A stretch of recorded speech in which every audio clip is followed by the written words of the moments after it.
Hablemos claro. Si no partimos de un mensaje realista, objetivo, crudo, duro, que no nos va a gustar lo que nos van a decir, que las cosas están, para decirlo de una manera bien grosera, jodidas.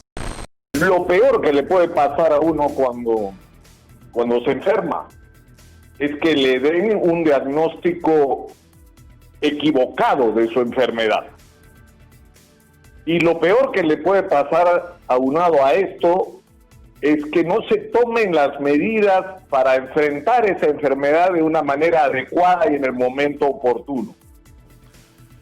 Y me van a disculpar, pero yo tengo la sensación de que el gobierno nos da un mensaje de un optimismo que no corresponde a la realidad. Ya llegamos a la meseta, pero resulta que esta es una meseta que está inclinada hacia arriba, donde los casos suben cada día. Ayer hemos batido todos los récords, 6.154 nuevos casos, 195 personas fallecidas registradas oficialmente como COVID.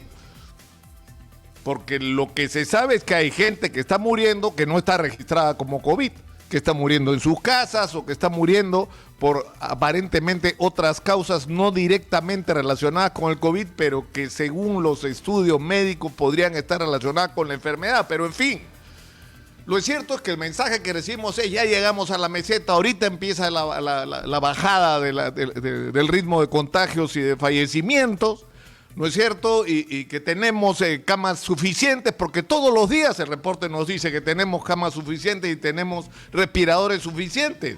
Pero cuando uno vuelve la cara, que en el caso de los periodistas ni siquiera tenemos que volverla, porque nos llaman todo el día de gente desesperada que no consigue lugares en los hospitales, que no consigue atención de respiradores, porque resulta que los respiradores no están donde deben estar. Es decir, tú puedes tener un número determinado si sumas todo lo que tienes, pero depende de dónde los tengas. Y la pregunta es si los tienes en el momento en que los necesitas, en el lugar en que los necesitas.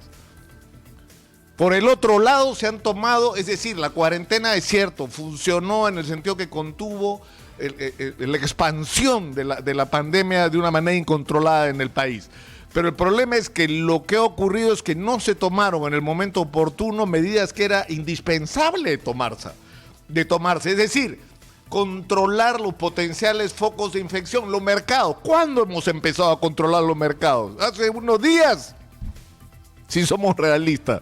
Y resulta que la gente salía a los mercados a comprar y por lo tanto se estaba contagiando. Y ahora tenemos un problema con el transporte. Es decir, se empieza a liberalizar la actividad económica y no solamente se producen concentraciones de gente, sino que el transporte público se ha convertido en una nueva fuente de contagio muy difícil de manejar. Y todo esto en un contexto donde la situación económica está golpeando duramente a la gente. Entonces, si no partimos de un mensaje realista, objetivo, crudo, duro, que no nos va a gustar lo que nos van a decir, que las cosas están, para decirlo de una manera bien grosera, jodidas. Es decir, que nuestro sistema de salud está colapsado y que por más que tengamos recursos para salir a comprar respiradores, no hay respiradores pues en el mercado mundial porque todo el mundo los quiere. Está muy complicada la situación, hasta las pruebas son difíciles de conseguir en este momento.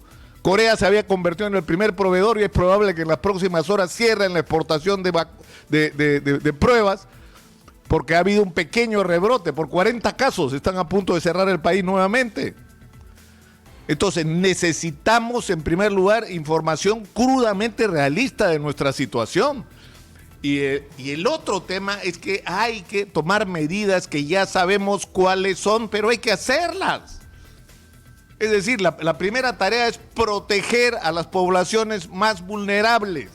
Eso es urgente, eso es indispensable, porque de lo que se trata es que se contagie la mayor cantidad de gente posible sin que esto implique que se mueran los contagiados. ¿Y esto qué implica? Proteger a los que sí se mueren con el COVID.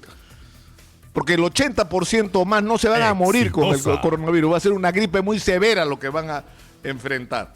Entonces, el problema es que esto nos lleva al distanciamiento social. Las responsabilidades que son de los ciudadanos, es cierto, pero lo que es la responsabilidad del gobierno en este momento es seguir haciendo todos los esfuerzos por conseguir todo el equipamiento, es decir, por tratar de paliar lo que no se ha hecho por décadas en el Perú en relación a la salud pública, pero por el otro lado algo sobre lo que una vez más se habla, pero la distancia entre el discurso y la decisión y la acción toma demasiado tiempo. Hace rato que se está hablando, hay que hacer una barrera física, así, de médicos, de enfermeras, de tecnólogos. ¿Y dónde? En los centros de salud, en las postas médicas, en los policlínicos de salud, para que esa barrera contenga el tratamiento de los contagios y le dé a la gente oportunamente la medicación que se ha probado puede funcionar para contener el agravamiento de la enfermedad. Esas son las cosas que hay que hacer. Pero por el otro lado también hay que ser realista con lo que está viviendo la gente. Lo que hemos visto en Gamarra en estos días, esta invasión de ambulantes, las protestas ya de algunas gentes, la desesperación de alguna gente tiene que ver con lo que están viviendo. Y el gesto de que se van a bajar 10-15% de su sueldo los funcionarios que más ganan en el Ejecutivo puede ser un bonito gesto político, pero en términos prácticos no le resuelve nada a la gente, que en este momento demasiada no tiene que comer. Entonces hay que ajustar los mecanismos de ayuda social. Y también se ha hablado sobre eso claramente, pero por favor hay que pasar de hablar a hacer. Hablemos claro.